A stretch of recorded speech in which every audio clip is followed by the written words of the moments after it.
मैं बाज़ार से जब भी सब्ज़ी लेने जाती तो सब्ज़ी वाला मुझे सिर्फ 50 रुपये लेता, जबकि सब्ज़ी कम से कम 500 रुपये की होती थी। एक दिन मैंने पूछा कि तुम इतनी सारी सब्ज़ी के सिर्फ 50 रुपये ही क्यों लेते हो? वह घबराकर बोला, मैडम, एक वादा करो कि आप सब्ज़ी मुझसे ही लोगी और कल शाम के बाद मेरे घर आ जाना, फिर बताऊंगा। अगले दिन वह मुझे घर के स्टोर रूम में ले गया और मैं जैसे ही अंदर गई तो मेरी आंखें फटी की फटी रह गई, क्योंकि सब्जी वाला तो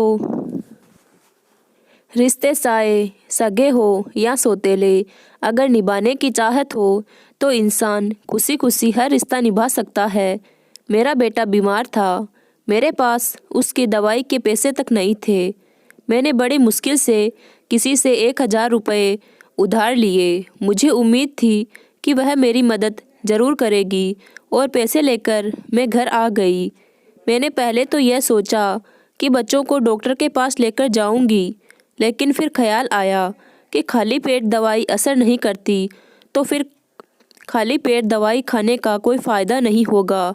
और मेरे पास वही 1000 रुपये थे, जिसे मुझे अपने बच्चों को खाना भी खिलाना था और उनकी दवाई का इंतज़ाम भी करना था। पहले बच्चों के खाने का सोचकर मैं बाज़ार गई, सब्जी वाले से सब्जी खरीदी।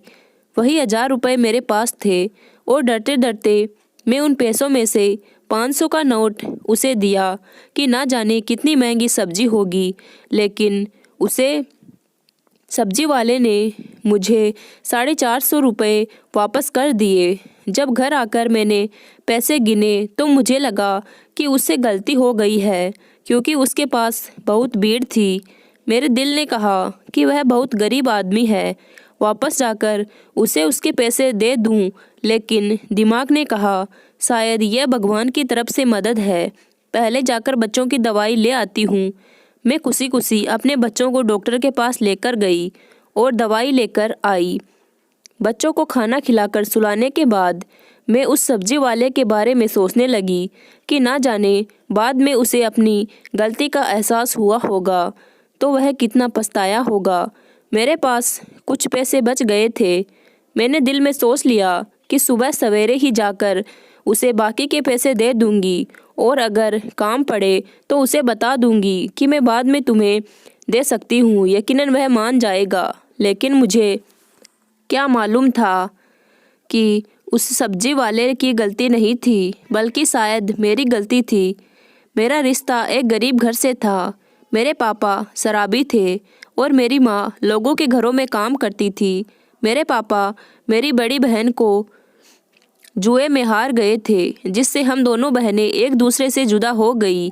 मैं बड़ी कोशिश की कि मैं अपने पापा की बुरी नज़र से बच सकूं, लेकिन होनी को कौन टाल सकता है। आखिरकार जब मैं 16 साल की हुई तो मुझे भी मेरे पापा जुए में हार गए और फिर मैं शादी होकर अपने पापा जैसे ही एक शख्स के घर में आ गई थी। मैं अपनी माँ की तरह लोगों के घरों में काम करती थी और अपनी कमाई अपने जालिम पति के हाथों से बचने के लिए तरह तरह की कोशिश करती थी। कभी कपड़ों की पोटली में पैसे छिपाती तो कभी राशन के डिब्बों में, लेकिन वह फिर भी मेरी कमाई मुझसे छीन कर ले जाता। मेरे 3 बच्चे थे और मुझे खुशी इस बात की थी कि भगवान ने मुझे तीनों बेटे दिए थे। कोई बेटी नहीं थी जिसको उसका बाप मेरी तरह बेच देता। इसी तरह समय गुजरता रहा और मेरी ज़िंदगी यूं ही चलती रही।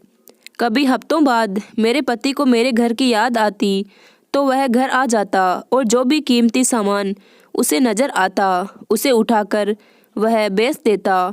अगर उसे कुछ भी नहीं मिलता तो वह मेरे साथ मारपीट करने लगता, और अगर मेरे बच्चे मुझे बचाने की कोशिश करते तो वह बच्चों को भी मारने लगता।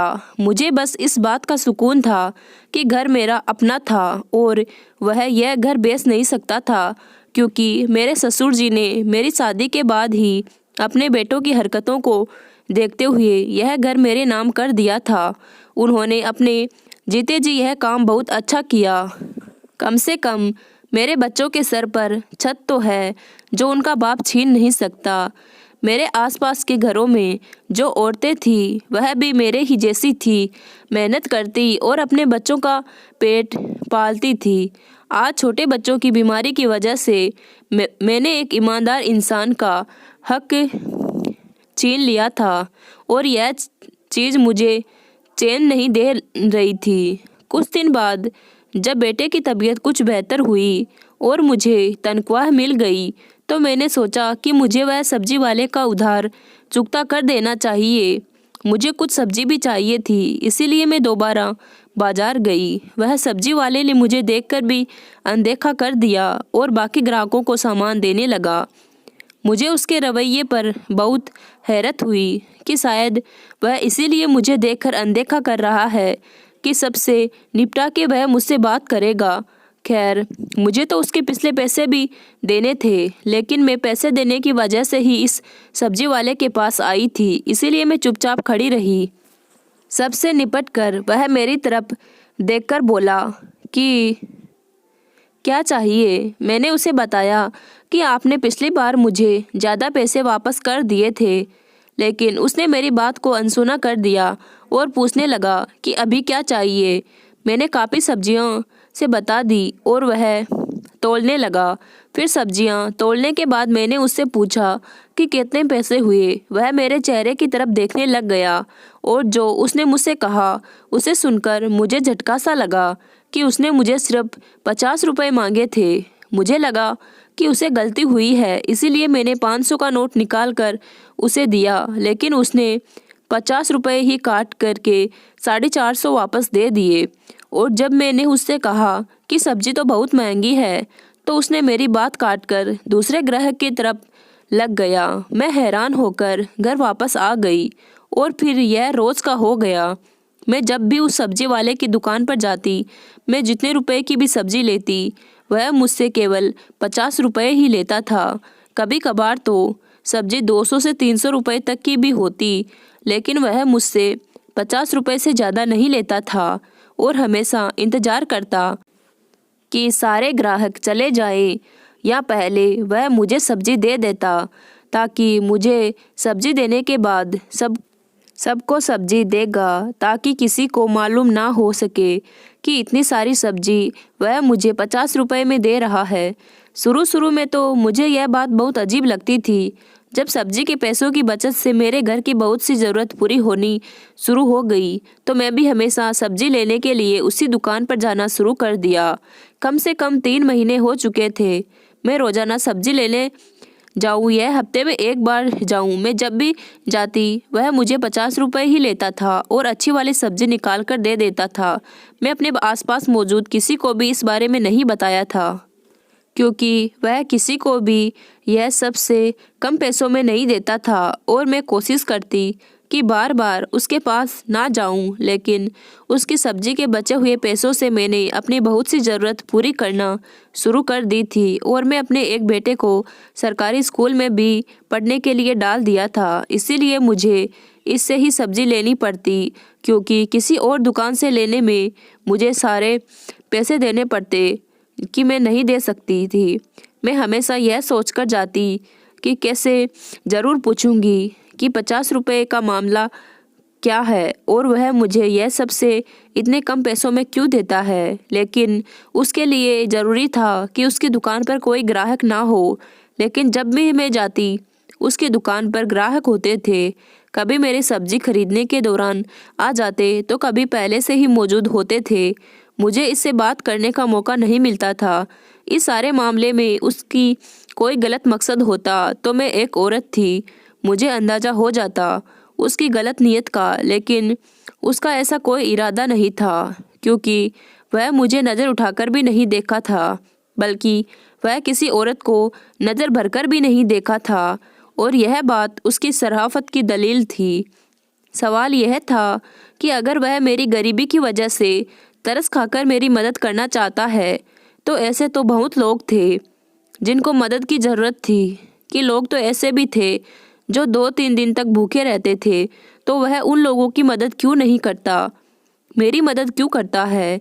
यह बात मुझे सोचने पर मजबूर करती थी और मेरे हर सवाल का सिर्फ सब्जी वाले के पास ही जवाब था। लेकिन मुझे उससे बात करने का मौका नहीं मिल रहा था। एक दिन जिस घर में मैं काम करती थी वहाँ पर कोई बहुत बड़ी दावत थी। मालकिन ने मुझे कहा कि मैं बाजार से सब्जी ले आऊँ और राम सिंह की मदद करूँ। मेरे कदम खुद ब खुद उस दुकान की तरफ बढ़ने लगे। मैंने सोच लिया कि आज तो अच्छी खासी सब्जी चाहिए, जो कम से कम भी 3,000 रुपये की होगी। आज सब्जी वाला क्या करेगा। मैं सारी सब्जी जब तुलवाई तो मुझे उसके चेहरे पर हैरत नज़र आई, लेकिन फिर उसने खामोशी से सब्जी तोलना शुरू कर दी और जब पैसों की बारी आई तो मैं उसके हाथ में 5,000 रुपये दे दिए, जो मुझे मालकिन ने दिए थे। लेकिन हमेशा की तरह जब उसने इन 5,000 में से 50 रुपये काट कर बाकी रकम मुझे वापस करने लगा तो मैंने उससे कहा कि मैं यह सब्जी अपनी मालकिन के लिए लेकर जा रही हूँ। उसके हैरान चेहरे पर मुस्कुराहट आ गई और उसने सारी सब्जी के पैसे काट कर 2,000 रुपये मुझे वापस कर दिए। तो मुझे यकीन हो गया कि वह सिर्फ मुझे ही सबसे कम पैसों में देता है। उसकी दुकान पर उस समय भी कुछ ग्राहक मौजूद थे, इसीलिए मैं उसे सवाल ना कर सकी। उस दिन तो मैं सारा दिन दावत में लगी रही और उससे अगले 2 दिन तक मुझे टाइम नहीं मिल पाया कि मैं सब्जी वाले की दुकान तक जाऊं। कुछ दिनों के बाद जब मैं उसकी दुकान पर गई तो उसके साथ एक लड़का भी मौजूद था और वह वहां पर काम कर रहा था। हमेशा की तरह उसने मुझे 50 रुपये में सब्जी दी, लेकिन उस लड़के की वजह से मैं कोई सवाल नहीं कर सकी। कुछ दिनों बाद मैं दोबारा दुकान पर गई तो वही लड़का था। वह खुद दुकान पर मौजूद नहीं था। मैं कम पैसों में सब्जी लेने की आदी हो चुकी थी। मुझे हैरत हुई जब लड़के ने भी मुझे सारी सब्जियां 50 रुपये में ही दे दी। मैंने जब उस लड़के से सवाल किया कि उसने मुझे 50 रुपये में ही क्यों दिए, तो उसने बताया कि यह बात तो उसे खुद समझ नहीं आ रही कि उसकी दुकान के मालिक ने उसे यह बात क्यों कही थी, क्योंकि वह तो सिर्फ मालिक का कहना पूरा कर रहा था।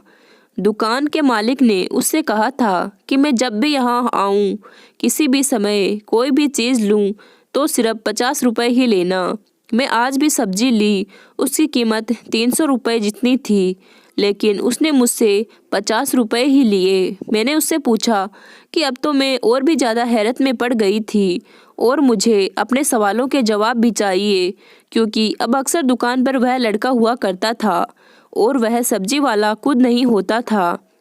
सब्जी तो मुझे वैसे भी मिल रही थी और अच्छी ही मिल रही थी, लेकिन मुझे मेरे सवालों के जवाब नहीं मिल रहे थे।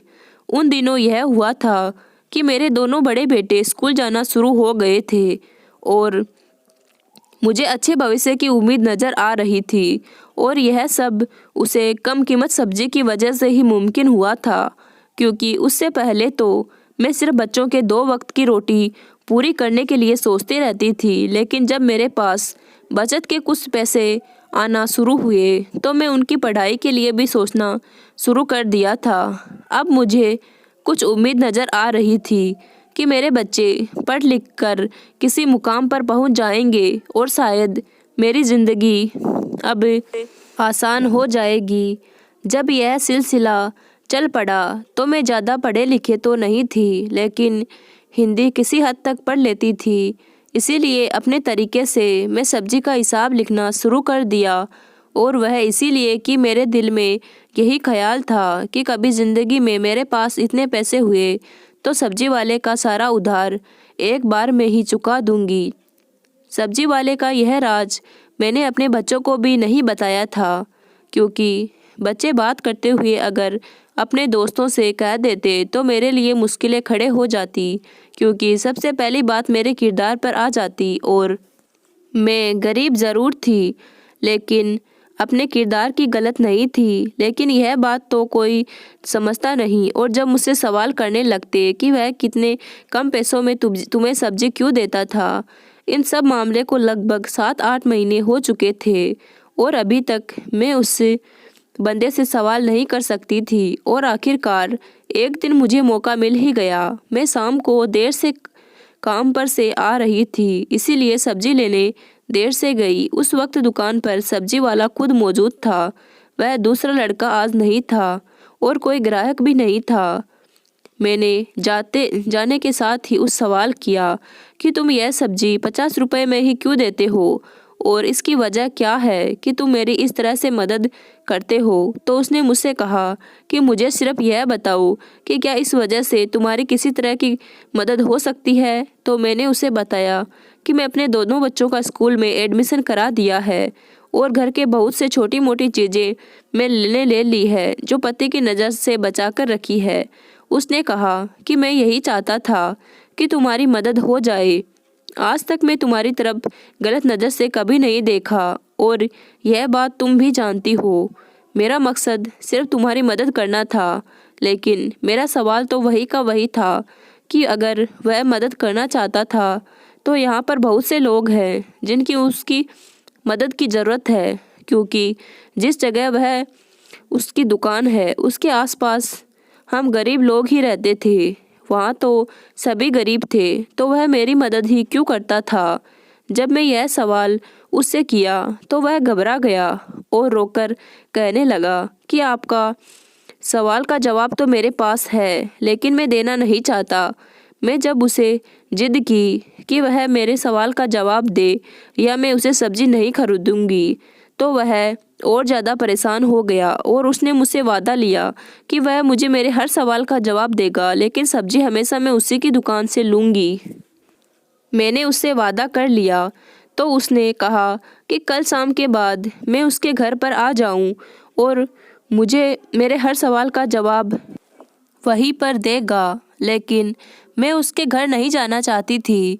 उसने जल्दी जल्दी मुझे अपने घर का पता बताया और मैं उसके घर आने से इनकार करने ही वाली थी कि मुझे सारे सवालों का जवाब इधर ही देते, लेकिन उस वक्त दुकान पर एक और आदमी आ गया और मुझे खामोश होना पड़ा। मैंने उस समय तो वह सब्जियां उठाई और अपने घर वापस आ गई, लेकिन अब मेरी सारी रात इसी फिक्र में गुजरी या फिर उसने मुझे बुलाया क्यों है और वह भी शाम के बाद, और अगर मैं नहीं गई तो शायद सारी उम्र जवाब ना ले सकूंगी, और अगर चली गई तो मेरे साथ वह न जाने क्या करेगा, क्योंकि मर्द का क्या भरोसा। मेरी ज़िंदगी में आने वाले तो सारे मर्द ऐसे ही मिले थे। सिर्फ यह सब्जी वाला मुझे कुछ ठीक लग रहा था, लेकिन उसने मुझे अकेले अपने घर क्यों बुलाया। सारी रात सोने के बाद मैंने फैसला किया कि मुझे एक बार तो जाना ही चाहिए, और ना ही मैं इतनी कमज़ोर हूँ कि अगर मेरे साथ कुछ गलत करने की कोशिश करेगा तो मैं खुद को बचा नहीं सकूँगी। अब मुझे बेसब्री से शाम का इंतज़ार था।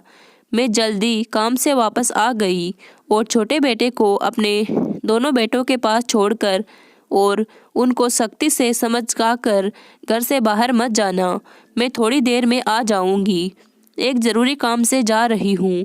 मैंने अपने कुर्ते के अंदर एक छोटी छड़ी को छुपा लिया और घर की तरफ चलती, और छड़ी मैंने इसीलिए रखी कि मुसीबत में काम आ सके। अगर ज़रूरत पड़े तो जैसे जैसे मेरे कदम उसके घर की तरफ बढ़ रहे थे वैसे वैसे मेरी धड़कन बढ़ती जा रही थी। उसके घर के दरवाजे पर पहुंचकर एक बार तो दिल ने कहा कि पलट जाऊं, जो जैसे चल रहा है वह वैसे ही चलने दूं।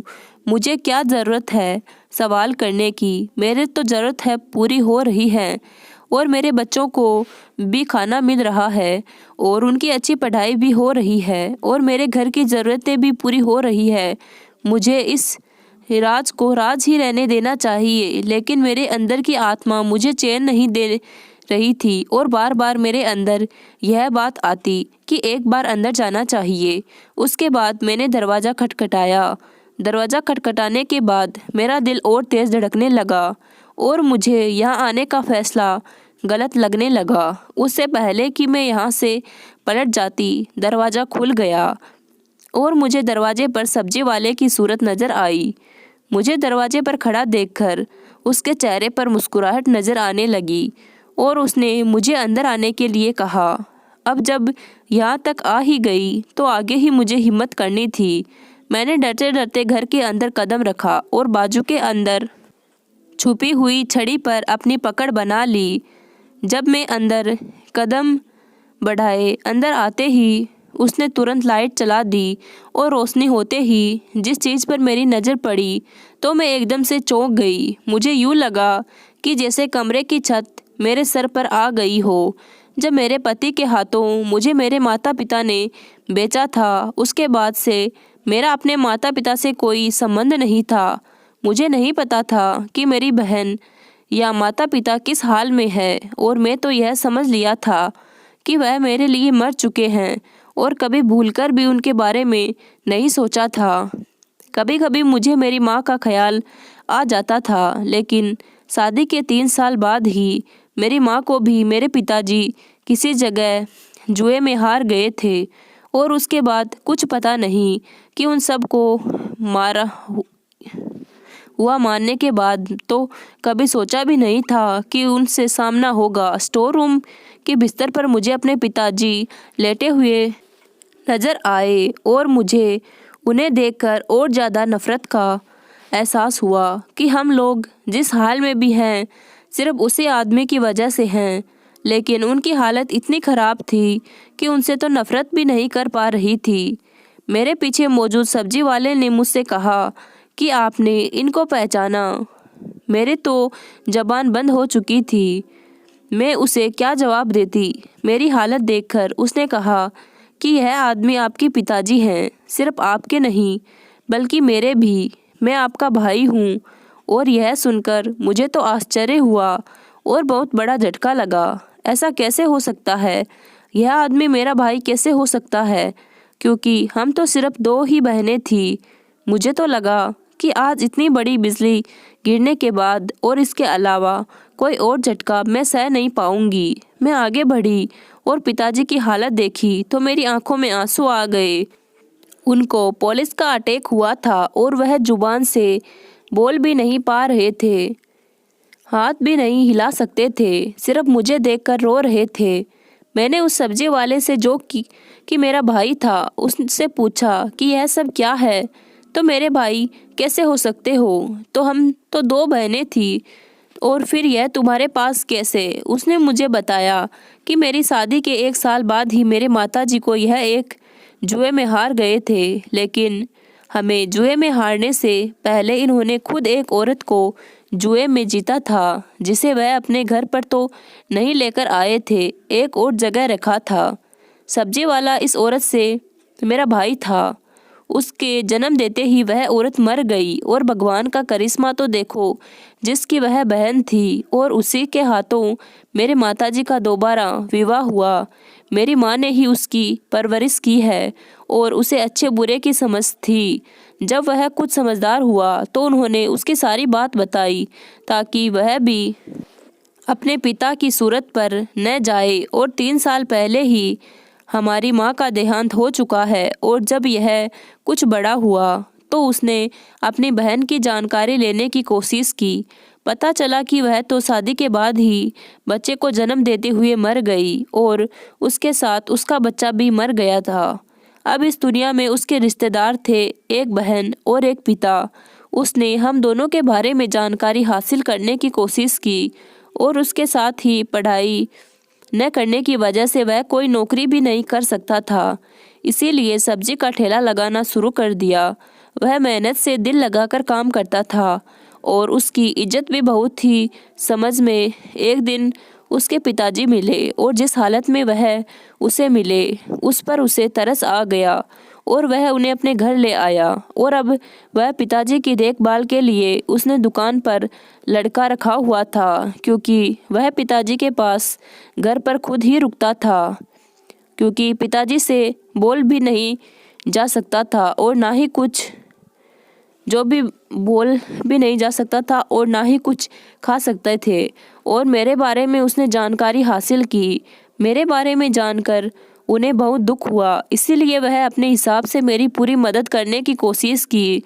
और वह 50 रुपये भी इसीलिए ले लेता था ताकि मेरी खुददारी को चोट ना पहुँचे। अगर वह मुझे फ्री में सब्जी देता तो शायद मैं अगले दिन उसकी दुकान पर नहीं जाती, क्योंकि शुरू में मैं यह सोचती थी कि वह गलती से उससे ज़्यादा पैसे वापस कर रहा है।